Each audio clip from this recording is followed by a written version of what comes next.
Breaking the Silence is a podcast that dives into the intricate and often challenging topics of grief and loss within relationships. Through insightful discussions, the podcast aims to explore how pain can be transformed into purpose, leading to healing and growth. By addressing themes such as inner child work and the journey towards feeling alive once more, this podcast offers a beacon of hope for those navigating difficult emotions. Ultimately, Breaking the Silence aims to guide listeners towards moving forward and embracing all the blessings that life has in store as they embark on a journey of self-discovery and spiritual fulfillment. I'm your guide through this journey, Raynea Wallace, and I invite you to join me as we break the silence surrounding grief and loss, transforming pain into purpose and finding hope in the healing power of storytelling. Welcome to Breaking the Silence. I'm Raynea. And I'm Kelli with an I. And we are so happy to have you here with us. Grab a cup of coffee, grab something warm to drink, and let's just chat. So first of all, Kelli, I thought I would touch on a couple things I was thinking about from last week's episode that I just wanted us to sort of maybe talk about a little bit more. I started thinking, we were talking about ghosting and all those things, and if we had ever experienced that withdrawal or whatever. And I started thinking, did I ever actually ghost somebody, just flat out disappear? And I did get to think of back in high school, I do remember a guy that I was dating at the time that I was just he gave me the ick. I was yep, now I'm done. And not even wanting to confront that, right?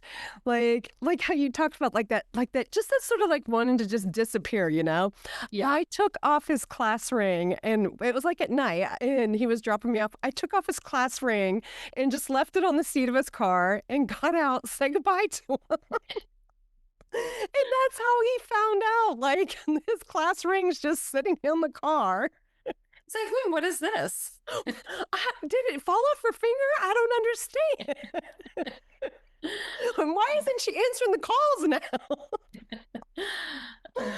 Oh, but I would say as an adult, I don't think I've ever done that. Mm-hmm. Even the one I'm talking about that we've talked about that, we went out and stuff, and I just knew it wasn't going to work. He wasn't the one. And, even though I felt myself withdrawing and finding all the reasons in my head of why it wouldn't work, I still let him know, I was just yeah, this isn't working for me, I respected him enough to tell him, Yeah. So I don't know. Do you feel like you ever did that?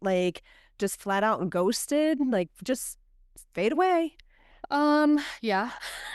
Did you? Well, I don't know about that. No, I feel like there probably was some kind of conversation like that as well. Okay. It's just not working. But I do think back to, it's funny too, because when, we just saw my son, I was talking about a situation that I was just in, and the guy gave me the total ick. And my son was don't say that. Don't use those words, Mom.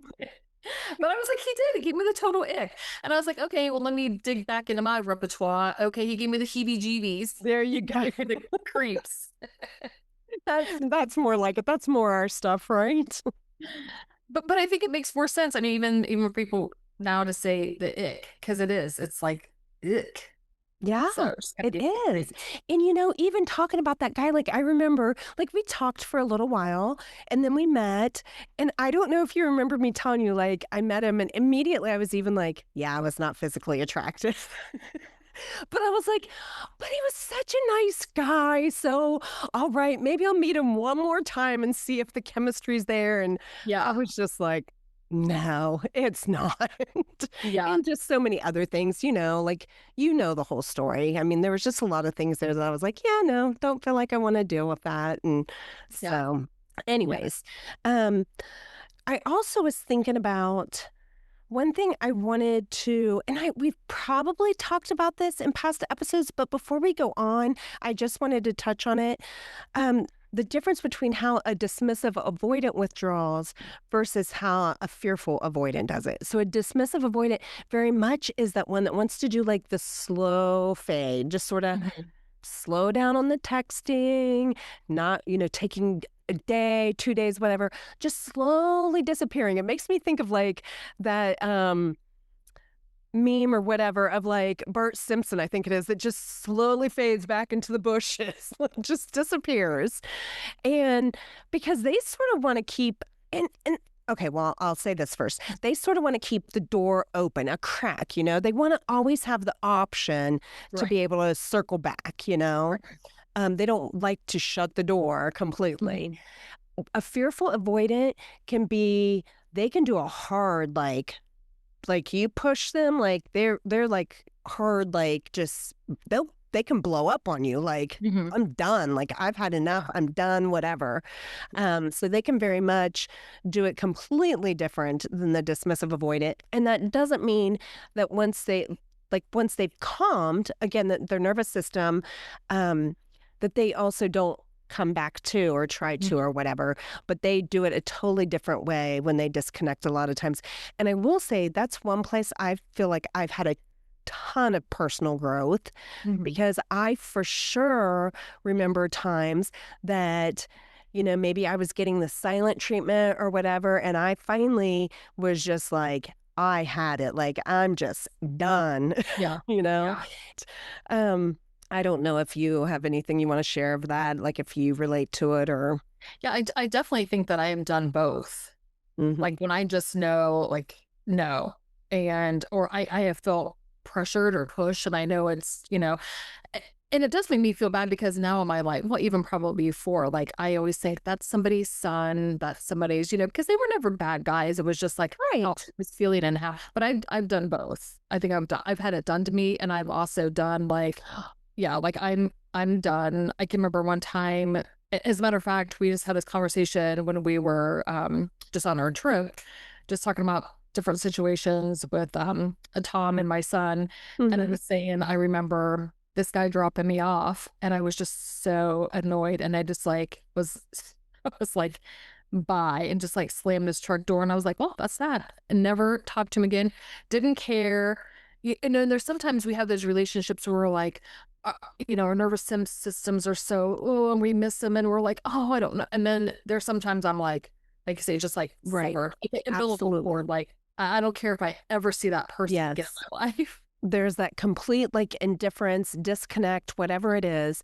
And then there's definitely, and I will say, I think sometimes, well, probably the majority of the time, fearful avoidance, like if they have that where they just want to, like, I'll be honest, like sometimes my words could probably cut, way back in the day before I've done all this work and I've come so far. But I'm sure my words did cut because they hurt me so much with their actions. I wanted them to hurt like they hurt me, Yeah. And I am not saying that is right. It isn't. But absolutely. And it's happened. And so anyways, the other thing I did want to share, just as we go into this more, and a couple reasons why we are still continuing this conversation. This is so important to so many people to hear this. So many people are dealing with these things. I've had messages before from people telling me that either they have a child that's like in a relationship like this, or they're in this dynamic. You've received messages, that tells me that we need to talk about this stuff. And then it brings awareness, and awareness hopefully people will choose then, hopefully, not all, some will just choose to stay the way they are forever, and there's nothing we can do about it. Right. But with awareness that people would choose to say, I need to heal. Like, this isn't the other person's problem. This is a me thing, and I need to heal these wounds, Right. So, but the thing I did want to say real quick, dismissive avoidants are so predictable, way more so than like the anxious or even the fearful avoidant. Like across the board, if you read like not messages, comments like on podcasts or reels or anything, like if you get to talking to other people, it's so consistent in what they even say. Like it's just like, this is insane. You'd think you were talking about the same person, you know? Right. So anyways, they're just very consistent and predictable in the things they say and do a lot of times. So now that we've talked about all that stuff, I wanted to jump into more about their deactivating strategies. Like last week, we really just talked about, if they take space or whatever, whether it's like what's normal of like, hey, I need a couple of hours or a couple of days or whatever, or if they flat out ghost you and they're gone for weeks or months or whatever. Right. But I wanted to talk about some of the other ways. I think it's important for us too, that they deactivate, because again, it brings so much clarity to the partner that's in the relationship that's like, what on earth is going on here? I'm so confused. And for the avoidant that maybe doesn't know they're avoidant and they're like, oh my gosh, that's what's going on here? Right. Like here, I thought it was this other person that I just think they've got, like, it's just them and we're just not compatible. Right. When really it might be me creating these things to create distance, right? Right. So anyways, we're going to get into 21 different ways that dismissive avoidance as well as fearful avoidance can deactivate. And like 21, why not? Because we can. Not 20, we'll do 21. Just because, like, why not? Alrighty. So do you want to go ahead and start with the first one, Kelli? Sure. Okay. All right, so these are going to be behavioral patterns. Okay. So you may see that the texting slows down drastically, like long pauses, shorter replies, and eventually just one-word answers. That's probably the very first place you're going to notice it. Yeah. That's the very first thing. You're going to notice, like, wait, this is different than how it normally is, you know? And I will say fearful avoidance, very much, well, I don't want to just label it to that, but they're hypervigilant and they're looking for any patterns, do you feel like you're hypervigilant? Like, do you feel like you're always watching and like taking note of things and seeing if there's a shift in, like, well, normally we would like text every day around this time and I haven't heard from them, or I haven't heard, like, normally we would touch base every day and I haven't heard from them in 2 days, or just like anything. Like, I'm hypervigilant and I'm just curious if you are. Like, I'm always watching, always scanning. Yeah. Always waiting for go ahead. I'm kind of aloof.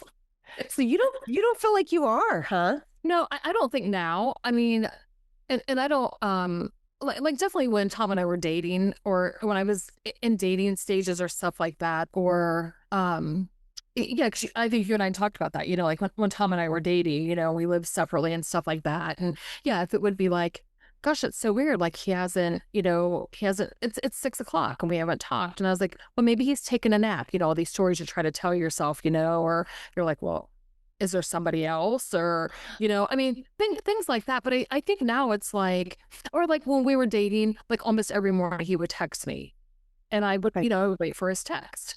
And then there were some mornings it's like, maybe I didn't get one and I wouldn't be like, that would kind of like freak me out a little bit. But now I think because being married and stuff like that, we typically text each other in the mornings. But like, if I don't hear from him, like right away, I'm like, I saw him before I left the house. I just assume we're going to text, I mean, if like we're fighting or something like that, that'll make me a little like, why haven't I heard from him? Is he, Well, I feel like I'm hypervigilant just in life in general. Like, I feel like it has definitely calmed. I've noticed that about myself. Like, wow, I don't feel like I'm as vigilant as I used to be. But like, not even just like intimate relationships, just in general, like always like watching, like just very aware that my brain can, and I'll give examples. Actually, we're going to do an episode where we talk about hypervigilance, and I can give some like amazing examples of just like my brain not even realizing it so subconsciously. Like I caught myself after the facts, like, holy cow, like my brain instantly was like scanning like for any perceived danger. So anyways, we'll get into that another time, but I was just sort of curious if you experienced that too. Well, and I don't know if you mean in this sense, it's like, and not always, I'm not always in like this heightened awareness and stuff, but like, if I'm out like in a crowd, you mean like that, or like at work, you know, like kind of keep my eye out for, and I have seen some stuff go down, and because I was kind of like, you know, kept an eye on it. And, you know, I'm always like, you know, if something were to happen, I'm kind of like looking for the exits or looking for if there's something I need to kind of defend or protect or something like, do you mean like that? Because I am like that sometimes. Like kind of, I mean, I guess it can show up in all different kinds of ways. Yeah, so some of it isn't always just hypervigilance is though more like your brain scanning for perceived danger. But I was just curious if that was something you feel like you experienced too. But anyways, we'll talk about that in another episode. Okay. But yeah, we can go ahead and just touch on like even what like the early stages where they're like, oh, sorry, got busy, I'll text you later or whatever. And you can go on then if you want with like middle and yeah. So yeah, just the texting slows down drastically. So the early stages you may see, sorry, got busy, text later. And I think that's just enough to keep you like holding on, right? Like, oh, okay. All right. They're still here. And then the middle stages, yeah, or okay. And full deactivation conversations feel one-sided, cold, and I'm not even gonna say that word right. Obligatory, isn't that how you say it? Obligatory. Yeah. Like, but you'll start to watch their text shorten to like one or two words, and then it might even be so much as like, let me just send a picture with no words or whatever. And sometimes that can be super cute and fun, right? You know, like, but then other times you're like, okay, that is totally just a breadcrumb, let me spit the word out, a breadcrumb of like, let me just snap a picture and not say anything to you the rest of the day or whatever. Right. So that is to me like that's where their full deactivation and let me just keep a little connection there because I don't want to fully close the door, but I'm headed out the door. Right. So the next two, like 2 and 3, I sort of feel like they go together. So I'm just going to share them both. Like talking to someone new or cheating, emotional affairs. And this is very much, well, they'll get into DMs with other people. I guarantee you, most likely, if they are deactivating, they are in their DMs with somebody because they're getting the dopamine hit from that, from the attention from somebody else. It's making them feel good. And they don't have to be vulnerable, right? Because that's the problem now. Like they care about you so much now. Even though it doesn't look like it by the way they're acting, they care about you so much now. And that is so threatening to them, to every bit of their safety, that's why they're putting the distance there. So now they can get their dopamine hit from someone else and not be vulnerable, right? And it just feels good, basically. And, you know, they might say something like, it didn't mean anything, or they're talking to someone new right when your relationship's getting serious. And I mean, I have not heard somebody say this, but, you know, maybe like, I just need variety. It keeps things exciting. Like, that's a little crazy to me. Yeah. Like, that's where I'd be like, peace out. Well, I have heard somebody tell me, oh, you knew about her. Yeah, I didn't. No, I'm sorry. I don't think I did. Like I was the weekend chick, unbeknownst to me. I was the weekend chick and they were the weak chick. Wow. Weak isn't not strong. Wow, we need another conversation because I don't even know about this. Yeah, through the week. It's going to be off the record. Yeah. And they were like, you knew about her. And I was like, you know, I didn't. Wow. Okay. Found out the hard way. Yeah, I'd say so. So another one is sudden withdrawal after intimacy, emotional or physical closeness.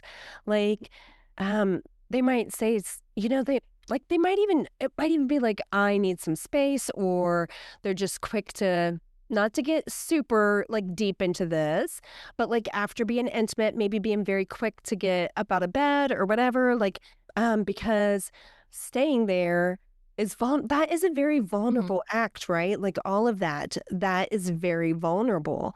Right. And that is the most vulnerable really of what you can experience with somebody. Yeah. And so unbeknownst to them, if they stay, even though it's so uncomfortable for them, oxytocin's released and all they have I don't want to go too far off, but like their cortisol level is through the roof. Yeah. Like, because they are always straining, scanning for like danger, all that stuff, stressed out, like their cortisol levels are insane.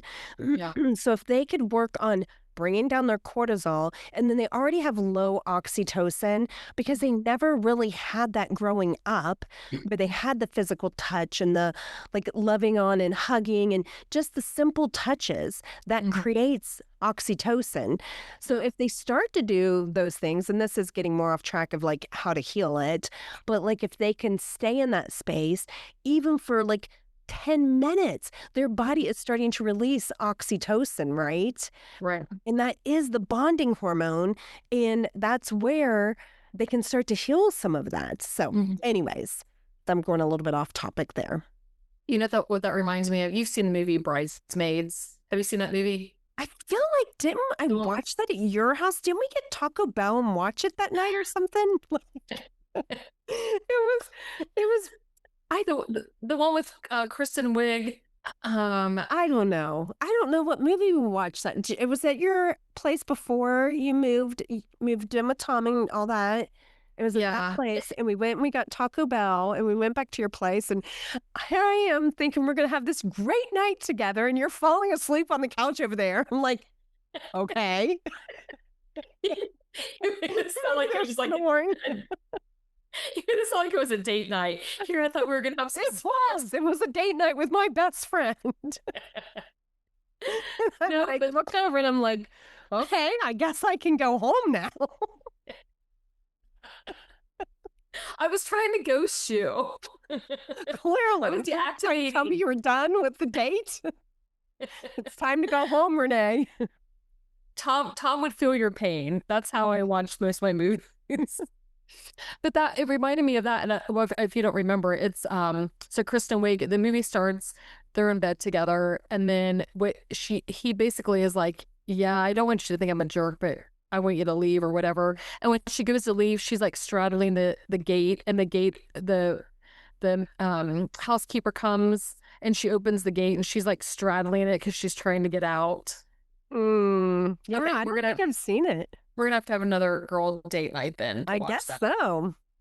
But that's what that reminds me of, because that guy, he is so much like that. And her best friend is like, the guy's an idiot. He's just basically using you and stuff like that. And so number 5 is ghosting, disappearing for days when things feel overwhelming. So it just says, sorry, I've been really busy. So and we've talked about that, like we just talked about that last week about them ghosting or disappearing, and they very much will be like, I've been busy, somebody's got to work, like, and want to sort of act like you're just sort of being ridiculous, right? Like, so the next one, number 6, is working late or over immersion in hobbies, like as a buffer for emotional closeness. Like, so for example, they might work a ton of overtime or just always be doing something at home, like just feeling like they always have to be busy. Or it can be hobbies. It could be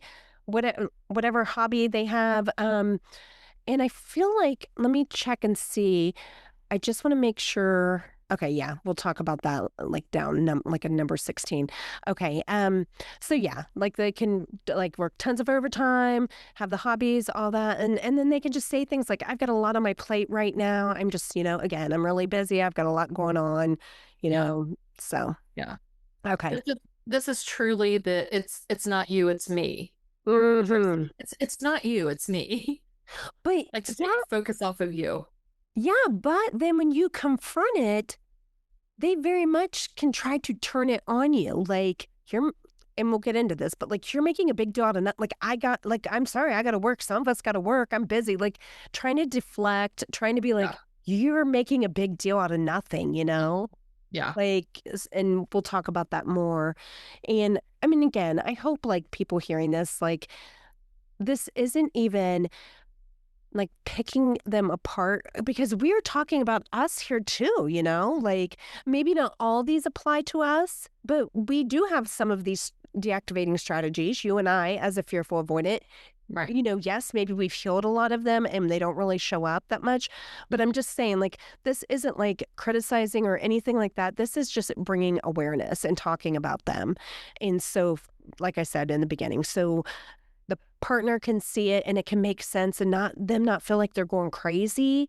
Mhm. Like, what's going on? Like, do they just not like me? And like, am I not good enough? Whatever.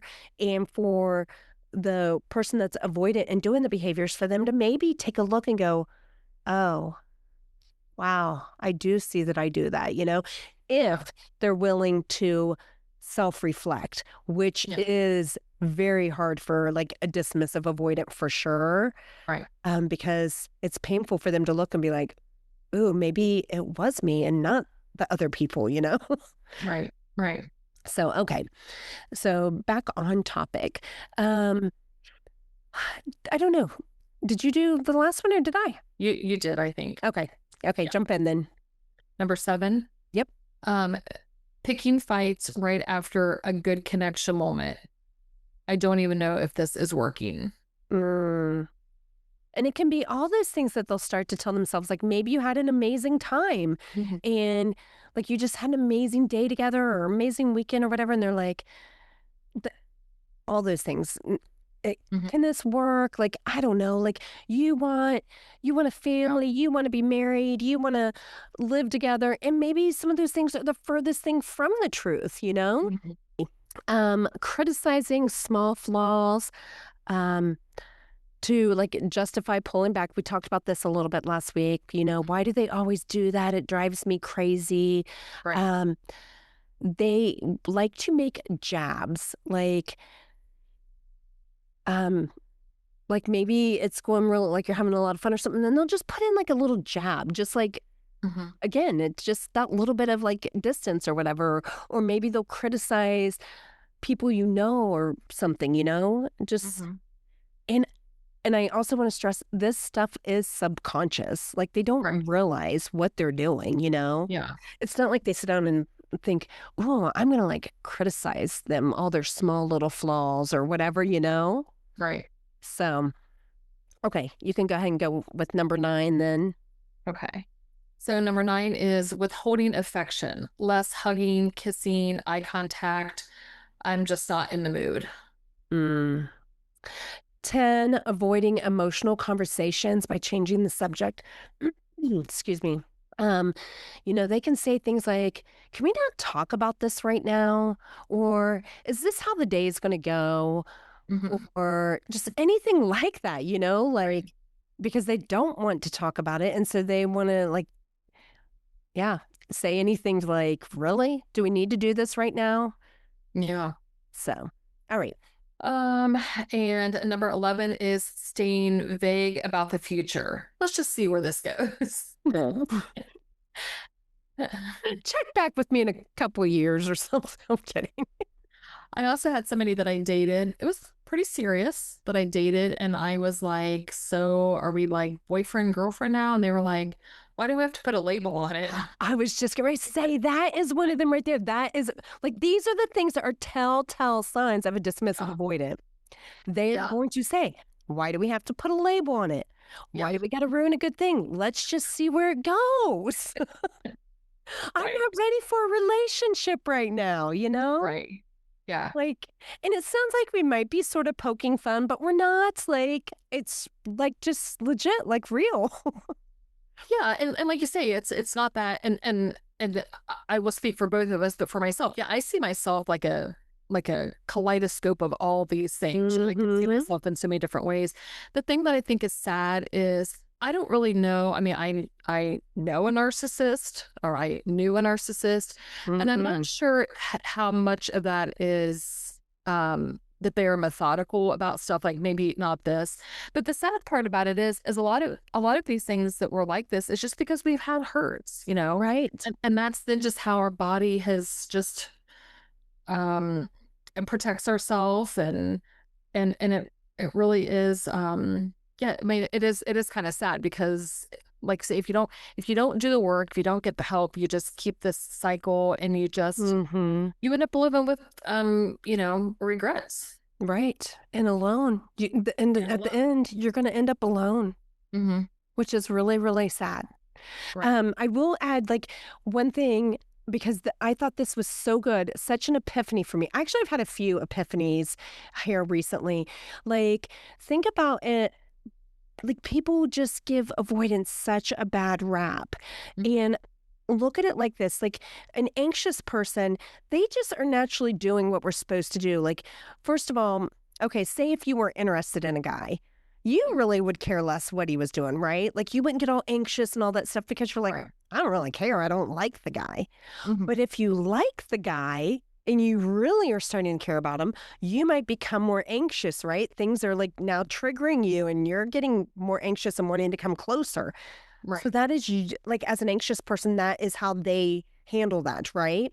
Right. So an avoidant, same thing. If they don't really care about the person, they're good to be close because it's not touching their wounds. Right. But the more they care, the more they pull back. It's just the complete opposite. The more they pull back Mm-hmm. because they're like, whoa, you're like, I'm feeling things. I don't want to feel things. I'm scared to let you love me. I know you really do love me and I really care about you. And Right. so it just helped me. Like, I mean, I already knew this, but I hope it puts it into perspective for people too. It really is. They're afraid of the same thing. It's just the flip flop of how they handle it. Mm-hmm. So anyways, Yeah. alrighty, let's see. Number 12 is like pulling away right after commitment steps, like meeting family, moving in together, maybe getting married, whatever. And they might be like, things are moving too fast. Mm-hmm. And yeah, so Right. alrighty, you can do 13. Flirting with others to create distance. Relax. I was just being friendly. A little too friendly for my comfort. If I do say so myself. Yeah. Yeah. I've experienced that as well. Mm-hmm. And isn't it so interesting? Just relax. It's no big deal. Yeah. And so blatant and disrespectful. I was like, what? And yet, if it's them, it would be the complete, like they would be flipping their lid. Right. Yeah. Like legit, like anything that they're like, not like, who cares? It's no big deal. To them, if it was the other way around, it would totally be a big deal. Yeah. Well, I mean, if we're talking about guys, but I mean, girls could be the same way. Oh, I for mean, sure. like I was just thinking, girls, I mean, because us talking about like, males and stuff. Yeah. But women do that stuff just to get attention and. Oh, absolutely. And I think what is even more mind-blowing is for a man to end up with a dismissive, avoidant woman. They are very much out there. Yeah. That is so mind-blowing to a man because that is the complete opposite of what you think of as a woman, right? Like, woman is supposed to be soft and feminine and warm and like inviting and safe and all these like beautiful things. And a dismissive, avoidant woman is complete opposite, Yeah.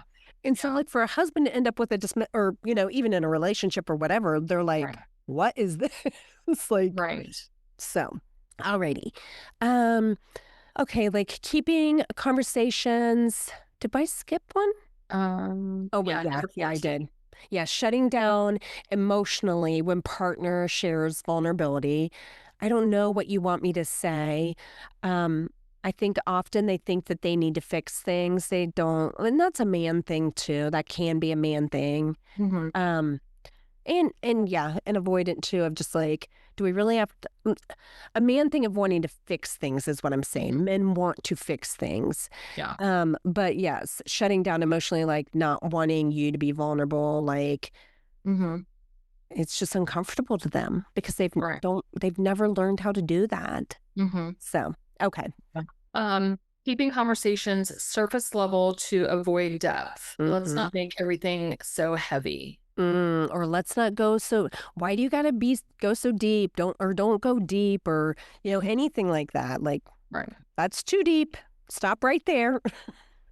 Um, distracting is a big one for them. Mm-hmm. Dissociation, anything where you can disconnect like your mind from like even your body. And avoidance will live in their head a lot. That's why we're overthinkers and stuff. Mm-hmm. And instead of coming down into our body and allowing us to feel the feelings, we're up in our head thinking, trying to be logical and all that. And that's where we disassociate. And that's where you could be a million miles away thinking about something else Mm-hmm. and not be present at all with where you're at, Right. But also distracting with screens, distracting with alcohol is a huge one, drugs, any kind of numbing habit. It could be porn, it could be gambling, anything. Food. Yeah, food, shopping, Mm-hmm. anything. Again, isn't that giving the dopamine hit? Isn't that giving the adrenaline rush, like all that, like impulse buying, that's a hit of dopamine right there. Mm-hmm. So, and they might say, I just need to unwind. So anyways. Yeah. Number 17 is downplaying the relationship's importance. It's not that big of a deal. Mm-hmm. Yep. They might even say things like, it was just a joke. Take it, can't you take a joke? Yeah. Yeah, I can take a joke when it's Yeah. actually funny, when two people are laughing. Yeah, that's the biggest thing. And I have been a party to that as well. Like I think when when they can tell that you didn't think it was funny, then they're like, "Oh, I was just joking. I was joking." You're like, and it's like you're insulting my intelligence, and but then I think you question yourself, like, were they joking? You know what I mean? Because then they spin it so much on you, like it was just a joke, and then you're like, oh, can I not be fun and playful and Well, I can think of a certain instance where it kept going a little bit, Mm-hmm. and I finally just was like, had enough. Like, listen, do I do that to you? Mm-hmm. Like, it's not funny whatsoever. And they tried to be like, it's just a joke. Like, can't you take a joke? But here's the thing, like, I think it was subconscious, but the way they're joking it was the jabs, like we talked about earlier, where they're trying to make jabs in different places to create a little bit of distance there, And again, so I don't think they really realized it. Like, it's just the more I learn, the more I see like, oh, but it's still don't, like, you still got to call it out for what it is. Like, no, that's not okay with me. Here's my boundary. And no, that is not funny. I'm not okay with it. Right. So I think sometimes that might be some deflection too, or just to see kind of how much they can get away with, or how much you're going to allow them to push the envelope. Right. And avoidance very much need to know boundaries. Like, we want to offer so much grace and compassion and all those things, but they also need to know, here's the line in the sand. Right. And they can choose to respect it or choose not to. That's up to them, Yeah. So, and I will say boundaries are for you, the person setting them, not for them. You can't tell somebody else what to do. What you can say is like, if you choose to do that again, I'm leaving, or whatever your boundary is. I'm done talking to you. If you're going to yell at me, I'm leaving the conversation until you can speak to me calmly. Like, so you're controlling what you're doing. You can't control them. They can yell all they want, but I'm not going to be there to listen to it, Right. Like, I'll come back when you want to speak to me calmly and respectfully. Mm-hmm. So, let's see, where are we at? I think 18. Yes. Comparing Oh, this is a good one. Comparing current partners to exes, or their ideal partners. Mm-hmm. Avoidants very much have phantom exes. Mm-hmm. And I can honestly even say years and years and years and years ago, I totally had a phantom ex. Like, we broke up, and it's this idea of this person that they're almost safe then because they were married. Like, I was in a different relationship, and you could think like, oh, like they're the one that got away, because they're safe now because there's no option there. Right. So they will do that in their current relationships. They will think about the phantom ex because that's safe when what's here right in front of them is scary, right? Right. And so maybe it was a high school sweetheart or somebody from 20 years ago, I don't know, whatever, but they very much will make it like this ideal, perfect person. And that's why they'll also think like, this can't be the one because I wouldn't be feeling like this if this was the one. And yet they're creating a lot of this. Right. So they have this ideal, like, perfect fantasy person in their head that they can chase their whole entire life looking for. So they do one of two things. They're chasing this perfect version out there that does not exist because none of us are perfect. Or they've got their phantom ex that they are like idealizing of like, that's the one that got away and they were just amazing. They're the only one I ever loved or whatever, or, so. Right. And they can say things like, my ex never did that. Mm-hmm. And then they will forget all the bad things and just remember all the good things, Right. So, Yeah. and then, So anyways, alrighty, you can go on with the next one. Number 19 is making jokes or sarcasm in place of real connection. You're so dramatic. It's not that serious. Which we talked about that. And I think I've worked on this a lot. Like, I feel like I used to be, I didn't realize it, but I've realized since, like, I feel like I was passive aggressive sometimes for sure, instead of being direct in my communication. Yeah. Like, well, saying it passive aggressively and hoping that they figure out what I'm trying to say instead of just being direct. Like, being direct goes a long way in a conversation, Yeah. And then I for sure have been sarcastic, for sure. Like, I used to be very sarcastic. So, alrighty. I don't know if you have anything with that or not really. Do you feel like you're passive aggressive? I think I can be. I would like to think I'm not because I don't really think it's a good trait. Right. But I definitely am. And I think sometimes maybe I catch myself. Yes. I feel like I really catch myself now and I'm like, no, that's not how we're going to handle that. Right. Yeah. Like, why would you say that? That's not going to do anybody any good by saying that. And so, yeah. And because you're not really getting to the root of like what the real feeling is there or what's really going on, like, just be direct, with whatever it is. Like, because sometimes direct is scary because you're being vulnerable, right? But it's so much more productive. So, alrighty. Physical distance. Maybe they start sleeping on the couch. Maybe they start sleeping in the spare bedroom. Maybe they avoid closeness in bed, like not touching their back to you, like whatever, and saying something like, I just sleep better this way, or I sleep so much better in the other room, whatever. So, alrighty. You want to do the last one, Kelli, number 21? It's the big one. I'm kidding. Drum roll, please. 21 is testing partners' patience and loyalty by pushing them away. Maybe you'd be happier with someone else. And this one really is like, it's such a sad one in a way, because again, all of these are subconscious and they literally do this to see if you will stay. Like, they will push you away to see if you'll stay, if you'll come back, whatever. Like, And it's the saddest thing. And they might say things like, you deserve better than me. I can't give you what you need, all these different things. And it's so sad because the partner really wants to stay, but there's only so much, unfortunately, if you're being true to yourself too, that you can be like, there's only so many times I can do this before I have to say, I love you, but I love myself more, So, like two things, like my brain always like kind of splits in half too.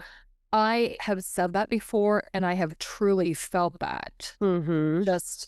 But in saying that, like it is, as strongly as I feel it, you're right. It's not really what I want, but I feel like I'm, I feel like it's more beneficial for the other person. Like just go someplace else, make yourself happy. It's not me. But you're right. When I'm kind of out of that like mindset, I would be devastated. And if they were like, you're right. I think you're right. Because I've had that happen to me as well. And you're like, what? Yeah.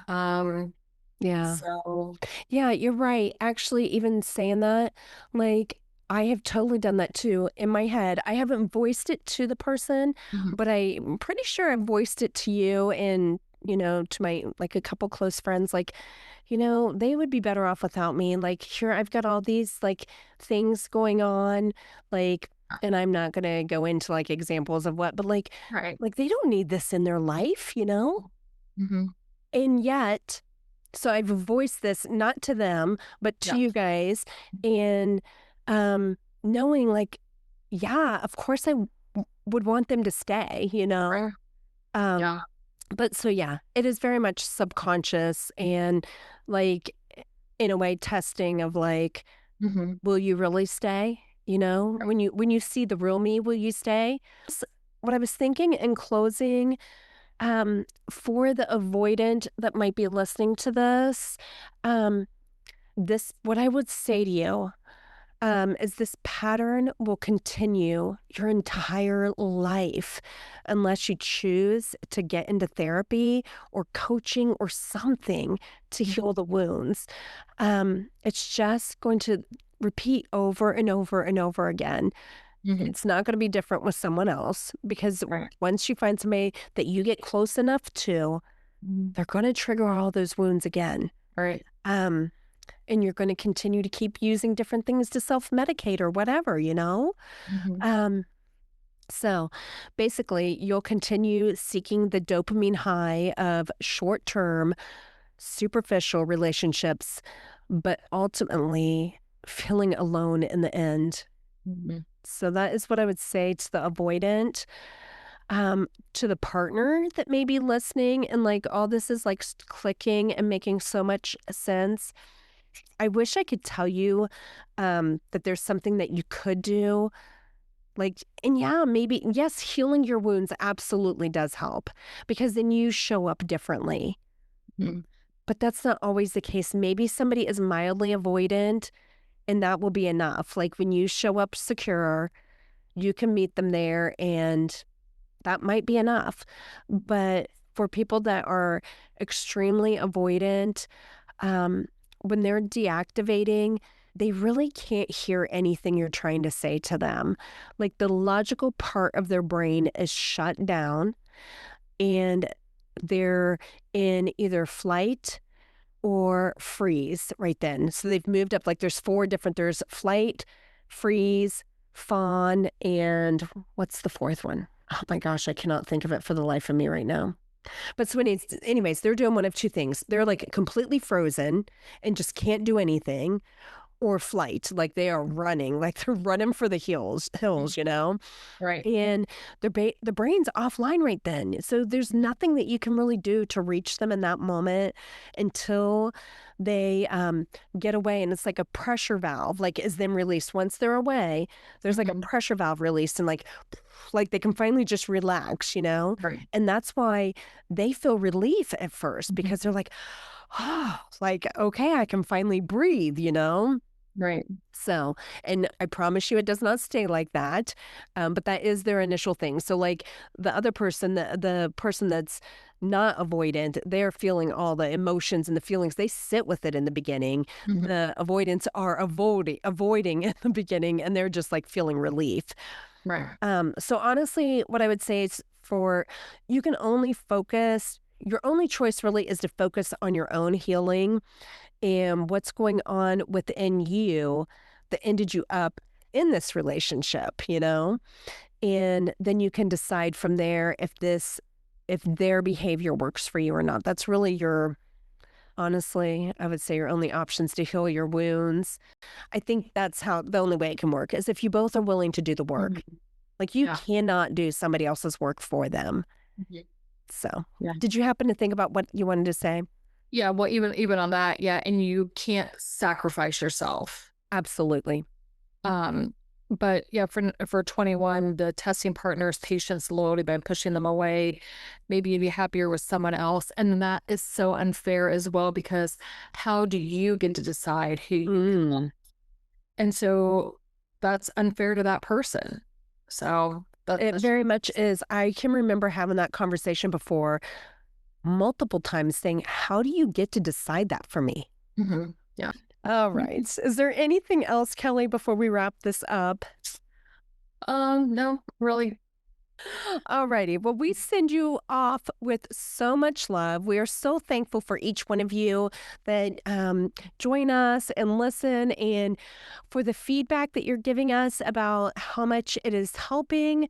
That just lets us know what we're doing matters. And I think that is huge to know that.